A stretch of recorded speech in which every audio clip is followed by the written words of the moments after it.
Et j'ai la chance de recevoir ce matin une comédienne dont on connaît d'abord la voix parce qu'elle a fait 2-3 pubs, mais aussi parce qu'elle était dans l'émission elle était dans l'émission de Michel Drucker aussi sur Europe 1 à une époque. Oui, faites entrer l'invité, bien sûr. Une comédienne qu'on a pu voir dans de nombreux films, de nombreuses séries comme Le Flambeau où elle incarnait magnifiquement le rôle tout en sensibilité de chatte à l'aéré.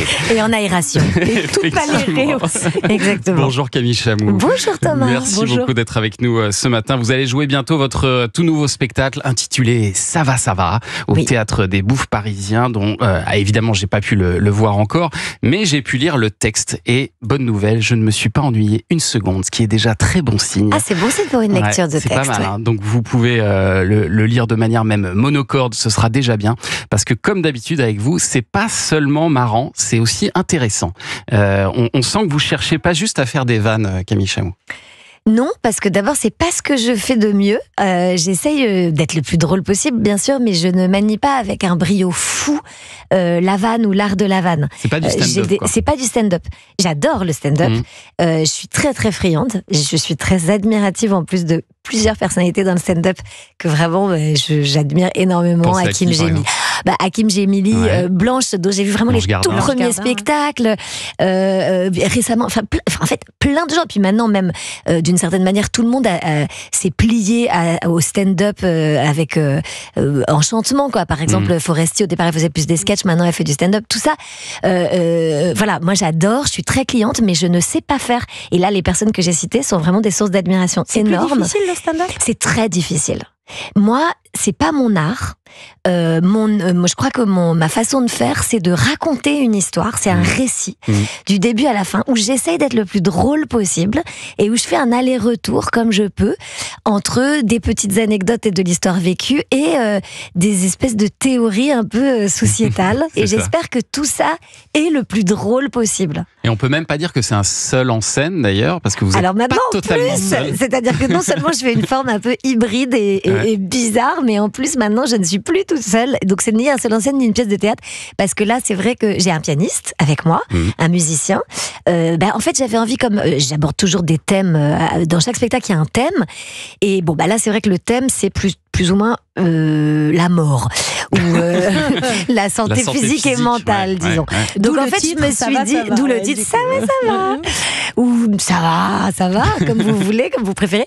Et du coup je me suis dit que pour aborder ce thème qui est quand même assez lourd, il fallait que ce soit extrêmement divertissant et donc vraiment entertainment, en fait, un peu à l'américaine.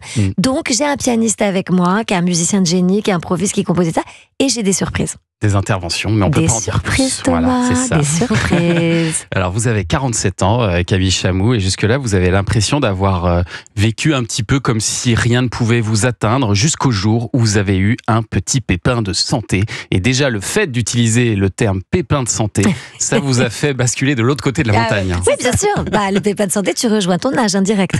C'est-à-dire que tu n'as pas le choix. Tu fais, tiens, marrant, j'ai passé une génération, puisque je viens de dire, j'ai eu quoi, 2 fois rien. Un pépin de santé.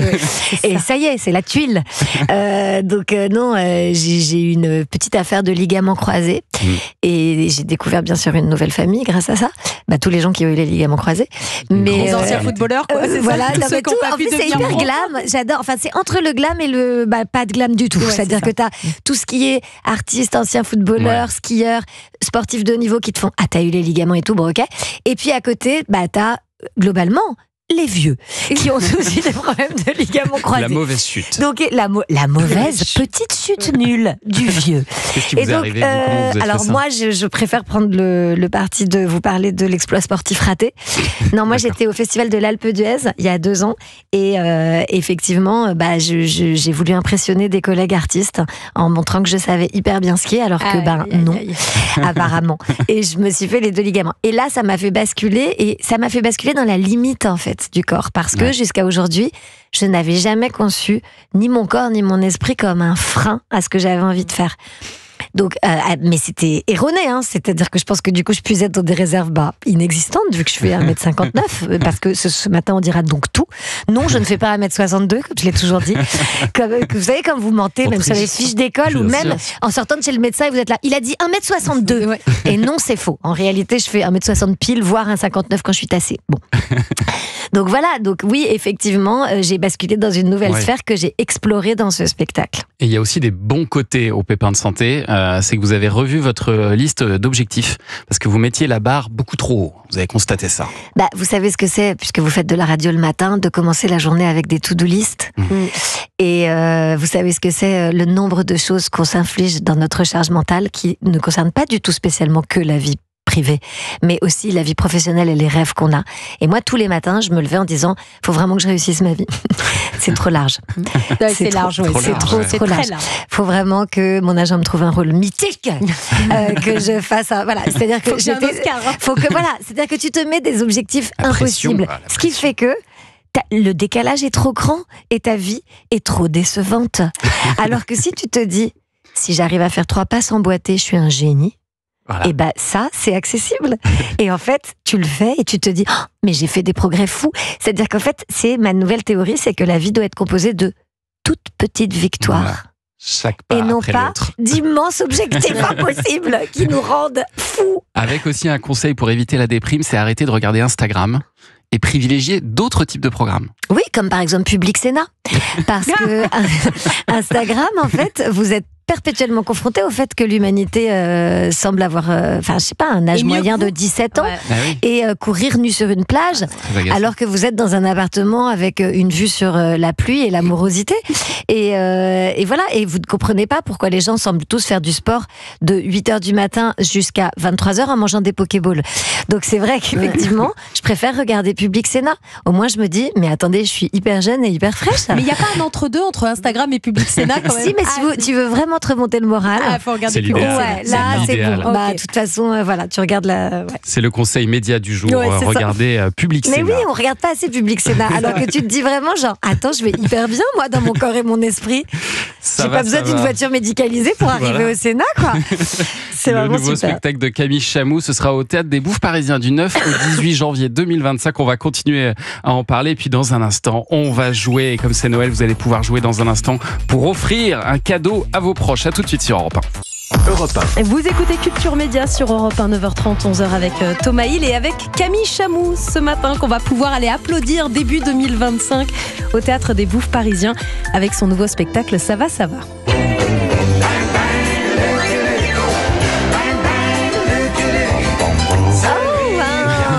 Bon, j'imagine que le générique va changer. Et pourquoi pas non, effectivement, c'est une nouvelle version. À Lucky Luke. Oui, je vais pas participer à Lucky Luke, je vais faire le rêve de ma vie puisque je vais jouer Calamity Jane. Wow, enfin, ça y est, j'ai fini de le tourner d'ailleurs. C'est une série, hein. C'est une série qui va être sur Disney. Avec Alban. Avec Alban le Noir, Jérôme Niel. Alors c'est très drôle parce que Alban le Noir est Lucky Luke et Jérôme Niel. Il est Joe Dalton, mais en fait, il est tous les Dalton. Parce qu'il y a des comédiens géniaux d'ailleurs qui jouent les autres Dalton, mais il y a un effet de morphing qui va être fait, ce qui fait que Jérôme Niel fait tous les Dalton. Ils ont tous la même tête. C'est hilarant. C'est des quintuplés. Mais non, mais c'est magnifique. C'est magnifique. Et ça va être super, je pense. Comment ça s'est passé le tournage ? C'était génial parce que c'était dans les canyons. Enfin, c'était pas que génial, c'était aussi dur parce que c'était vraiment là où ils tournent les westerns en fait, dans le sud de l'Espagne, à Almeria, où il y a eu tous les John Wayne, les machins, les trucs. Et c'était dément, quoi. Le tournage était complètement fou, mais les costumes, les décors. Le costume, les décors, la poussière, le chaud, le froid, les tempêtes, les chevaux, tout ça, c'était trop marrant. Oh là là, on a hâte de voir ça. Ça sort en 2025 normalement. Et ça sort en 2025 complètement. Et c'était quand même le kiff de faire une petite après Chatalery Calamity Jane. C'est pas mal. Je trouve que c'est bien. C'est pas mal. Ça va, ma vie commence à sans transition, à cocher quelques cases. La date de sortie dans le journal des médias évidemment, dans Culture Média. Europe 1. Vous écoutez Culture Média sur Europe 1, 9h30, 11h avec Thomas Hill et avec Camille Chamou ce matin pour son spectacle Ça va, ça va. Alors c'est du 9 au 18 janvier. Notez les dates, parce qu'il va falloir réserver. 9 au 18 janvier au Théâtre des Bouffes Parisiens. à Paris, évidemment. Et alors, vous avez beaucoup de conseils pour éviter la déprime dans ce spectacle. Et il y en a un, c'est d'éviter de chercher à s'aérer l'esprit en allant passer un séjour chez ses parents. Oui, attention, parce que là, on est juste avant Noël. Donc, voilà. c'est vraiment... alors, mon conseil, c'est que quand on a passé 25 ans, c'est 48 heures max. Voilà, C'est-à-dire que... la durée, voilà, exactement. Ouais. À partir du moment où tu es devenu toi-même un adulte séparé avec tes propres névroses, tu quittes l'idée de passer plus de 48 heures avec tes parents, même s'ils sont trop choux. Bien sûr. Et attention, je dis ça, c'est valable dans l'autre sens. Les parents, arrêtez de faire croire que vous avez hyper envie de nous voir, car vous aussi, on vous saoule au bout de 48 heures. Car on perturbe votre écosystème. C'est ça la vérité. Il y a un truc qui est très vrai, c'est que le plaisir dure au début, là, la première minute. Il y a un enthousiasme débordant quand on arrive. Mais c'est fou, moi, à chaque fois que je vais les voir, mais c'est dingue. C'est vraiment genre, ma chérie, mais comment ça va, ma chérie? Je pense qu'ils m'écoutent en plus, mes parents, parce qu'ils écoutent Europe 1 et à mon avis, 10h33, bonjour Françoise et Jean-Pierre. Salut. Arrêtez de nous faire croire que vous avez envie de nous voir au bout de 48 heures, on vous saoule. Donc il faut se voir, mais avec parcimonie. Non, mais je pense que c'est vrai qu'ils sont contents de nous voir. Je pense que c'est vrai. Mais moi aussi. Mais moi j'adore mes parents. Mais c'est vrai que je pense que c'est 48 heures max. Voilà, il faut doser. Après, ça peut être 48 heures régulièrement. Mais pas, bien sûr, pas 72 heures, c'est déjà trop. Et à l'inverse, quand ils viennent aussi chez nous, pas plus de 48 pas plus de 24 heures. Ah, bien sûr. Gardez toujours ce truc en tête. Et là, pour Noël, attention à l'indigestion. C'est valable pour les beaux-parents aussi, parce que moi, je vais passer une semaine là chez mes beaux-parents. Complètement. Une semaine, une semaine, c'est trop, je te le dis, Thomas. C'est définitivement trop. Et même s'ils sont charmants. Bien sûr. Car en fait, ils écoutent. Bonjour les beaux-parents de Thomas. Non, mais c'est important. Il faut se donner des conseils. Alors, un autre passage qui m'a beaucoup parlé, c'est qu'en tant que mère de famille, vous avez l'impression de tenir toute la charge mentale sur vos épaules, mais votre homme, il a la même impression. Évidemment. Et ça, évidemment qu'il a la même impression. Et je pense qu'on est tous les deux dans le vrai. C'est-à-dire qu'on a tous les deux l'impression d'être la cariatide de la famille. Vous voyez les figures de pierre là qui soutiennent les édifices haussmanniens là, qui portent le 2e étage sur leurs mains, la retournée comme ça. Et ben en fait, je pense que chacun a l'impression d'être la cariatide de sa famille. Bon, sauf que dans la mienne, c'est clairement moi. Non, mais le principe du couple, c'est la mauvaise foi, donc je pense qu'on a tous les deux l'impression que c'est nous-mêmes, indistinctement. Mais c'est vrai que je sais pas comment ça se passe dans vos familles et dans vos vies, mais moi, j'ai toujours l'impression que c'est moi qui fais tout, qui porte tout et qui gère le stress de tout le monde. Mais c'est pas qu'une impression. Vous savez qu'il y a un sondage qui est sorti ce matin. 70% des femmes s'occupent des cadeaux et des courses de Noël. Ouais, à part chez Thomas, où je suis persuadée que c'est complètement partagé. Déconstruit, sur les cadeaux, ma femme est bien meilleure que moi. Ça va. Finalement, t'es comme tout le monde. Mais moi, je pense que ce serait intéressant d'avoir vraiment des diagnostiqueurs qui viennent chez vous pour tester ça et pour voir quel est vraiment l'équilibre. Moi, je voudrais le pourcentage exact. Si je dis la vérité, qui est moins drôle que ce qu'il y a dans mon spectacle, mais la vérité, c'est que par exemple, moi, je n'ai jamais rempli le lave-vaisselle. J'ai quelques névroses. Il y a certaines zones que je ne fais pas du tout. Et je pense que tout le monde a ça. Mon mec, par exemple, il n'a jamais refermé un truc. Ah oui. Que ce soit un frigo, un dentifrice ou une bouteille de San Pellegrino. Mais vraiment, il n'a jamais rien refermé. Je me demande si dans la masculinité qu'on impose aux gens, aux enfants, aux petits garçons, on devrait leur... D'ailleurs, c'est marrant, j'ai pas du tout développé ça dans mon spectacle, il faudrait que je le fasse. Mais on leur apprend pas à fermer les choses. Ils laissent ouvert aux 4 vents. Mais moi, la vérité, c'est que je ne mets rien au lave-vaisselle. Mais il est rare, votre homme, parce qu'en général, c'est posé sur le lave-vaisselle, au-dessus. En général, il est très rarement dedans. Bon, ça, c'est moi. Tu vois, je suis quand même honnête. Il est pas si mal. Et alors, vous avez fait un truc étonnant, mais pas bête. Vous avez passé des vacances séparées. Votre mec est parti avec votre fille, c'est ça? Et vous avec votre fils? Non, mon mec est parti avec mon fils et moi avec ma fille. Effectivement. Et donc, quand j'ai retrouvé mon fils au bout de 3 semaines, j'ai retrouvé mon fils et la civilisation de poux qui avait élu domicile sur sa tête, car bien sûr, mon mec ne regarde jamais les poux. En plus, mon mec a la particularité d'être un très beau chauve. Donc, il n'a aucun problème de cheveux. Il n'a pas conscience de ce que c'est le poux dans la vie. Alors que moi, et les maîtresses, j'imagine, de l'école, et beaucoup de gens aujourd'hui ont vraiment une obsession dans la vie, c'est le poux à éradiquer. Le poux est notre ennemi numéro 1. C'est un enfer. Voilà. Et donc moi, à chaque fois, je suis là genre, mais c'est pas possible. Mais tu n'as donc rien regardé pendant 3 semaines? Bon. Cela dit, moi-même, quand je rentre avec ma fille de vacances, effectivement, j'ai ce truc d'avoir des maillots mouillés dans le sac ou des trucs. Oui. Voilà. On a tous nos petits défauts. On est tous pareils, c'est rassurant. En tout cas, c'est rassurant d'entendre Camille, ça fait du bien. Ça fait du bien. Allez la voir sur scène. Surtout, tu dis, la vie, en fait, c'est vraiment pas du rêve, mais c'est rigolo. Mais c'est rigolo. Exactement. Et c'est au Théâtre des Bouffes Parisiens du 9 au 18 janvier. Et plus si affinité, j'imagine.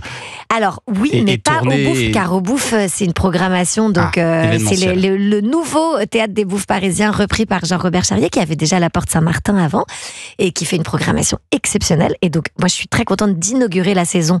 C'est le théâtre de Jean-Claude Brialy, les Bouffes Parisiens. C'est un super beau théâtre. Mythique. Il est magnifique, il est mythique.